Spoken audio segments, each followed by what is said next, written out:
in Long Island and Nebraska. So those three things that have come up.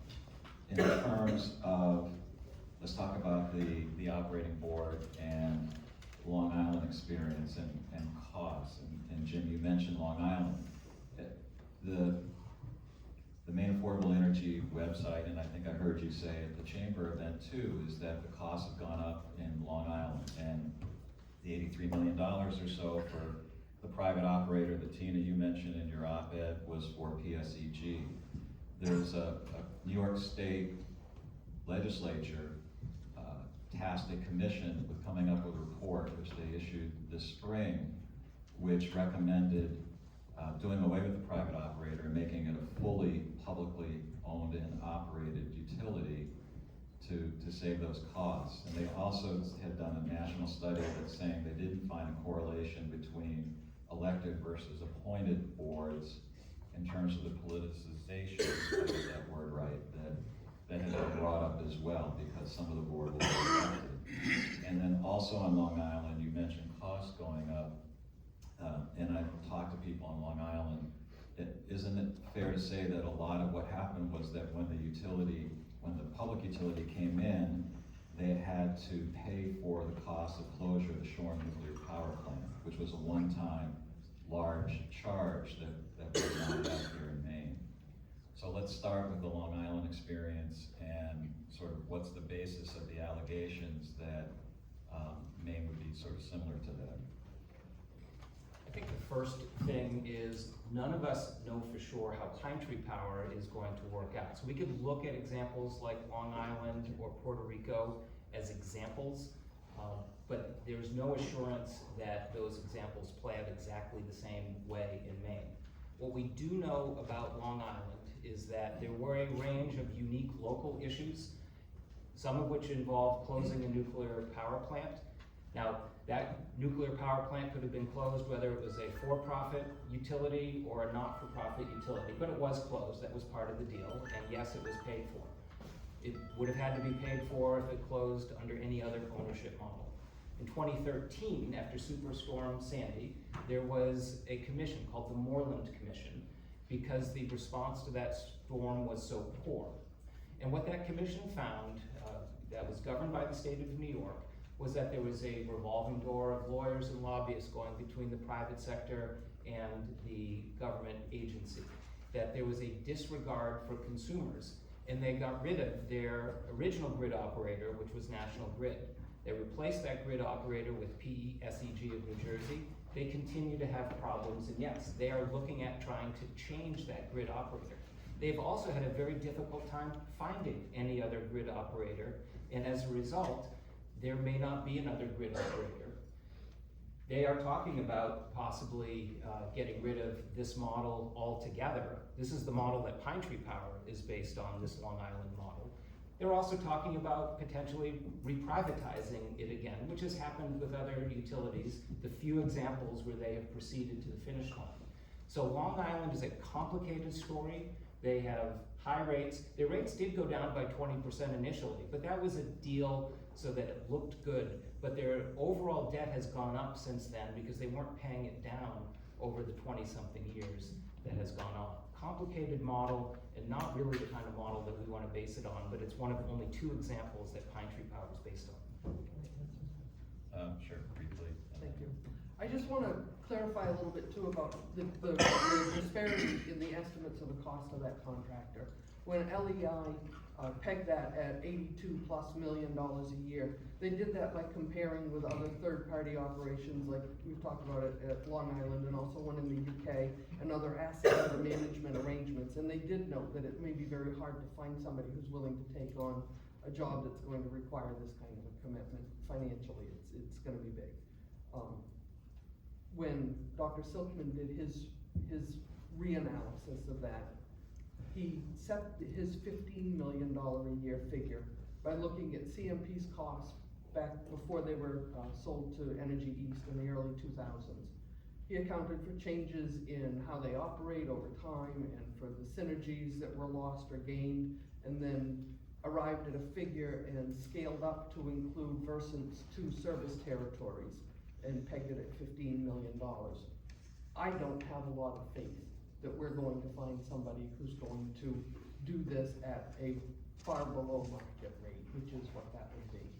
And the difference in those two, Seth mentioned to me in a conversation at one point that if that is totally wrong and LEI gets it right, they nail it, it figures out to something like two billion of the 9 billion that they're talking about. It's a lot of money. It's not peanuts. Seth or Lucy? Yeah, thanks so much. And I just want to say that I think we can get. Lucy, your mic is on. Is this on now? Yeah. Okay, great. Thank you so much. So I think that it's really easy to lose the forest through the trees here. And we're all looking a little sleepy this morning, so I hope that folks will bear with us. It's been a long morning. But what we have is two different systems, an investor-owned system or a consumer-owned system. Investor-owned systems have been set up in America, in our utility system, to get guaranteed rates of return that are as if they were a very risky investment for what's virtually certain, and they're guaranteed. They're able to do that with this regulated system that has been totally captured. It was actually set up from the very beginning to be captured. There is a revolving door. It is hard to regulate these utilities in ways that actually work for consumers. We don't see that. On the other side, you can have a consumer-owned utility whose job is to work for their consumers, first and foremost. That's totally separate from CMP and Versant, whose only job will and always will be to create a profit for their shareholders. We can try and ask them to do other things, we can try to regulate them, but the parent company of CMP made $2.7 billion in the first half of this year. They are hard to regulate here in Maine. We're just such a small part of their business. And so I believe that the consumer-owned model is the only way we will get a utility that we can actually trust, because it is the only way that will be their job. As for Puerto Rico and Long Island, these are very specific cases, and I'm gonna let Seth delve into some of the details, but I've chatted with folks in Long Island, and part of what has made their situations really difficult is these are actually two consumer-owned utilities that don't get the local control that we would get here in Maine. All of Long Island's decisions are made by the government in Albany rather than an elected board that is, directly elected, and that has those appointed members as well, like we would have here in Maine.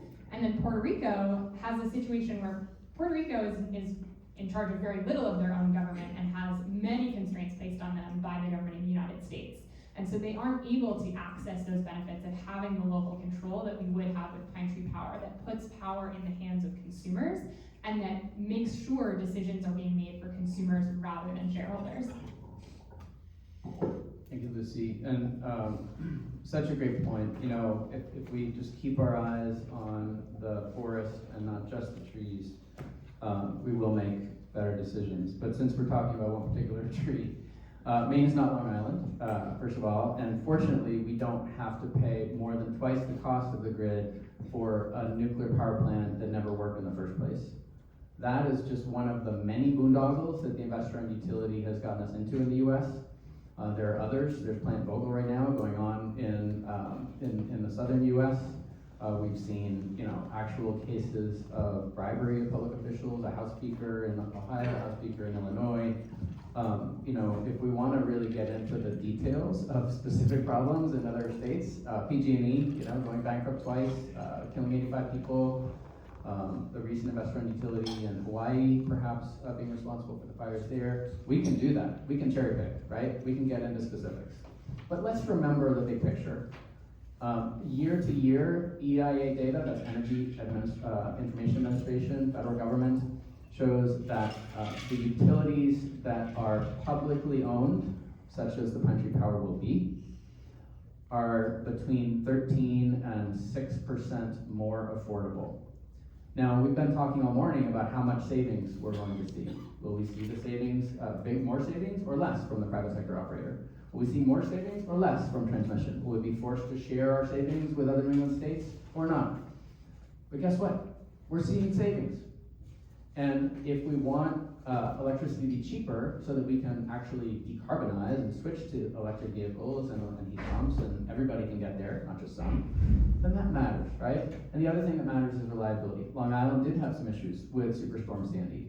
That also affected Con Ed next door, which by the way is more expensive. And both utilities took it on the chin. But guess what? Long Island also got almost $1 billion, 878 million to be specific, in FEMA assistance. Only public power and co-ops are eligible for FEMA assistance. It's 75% or more of the storm-related costs. So Long Island is, in that respect, at least, just one more great example.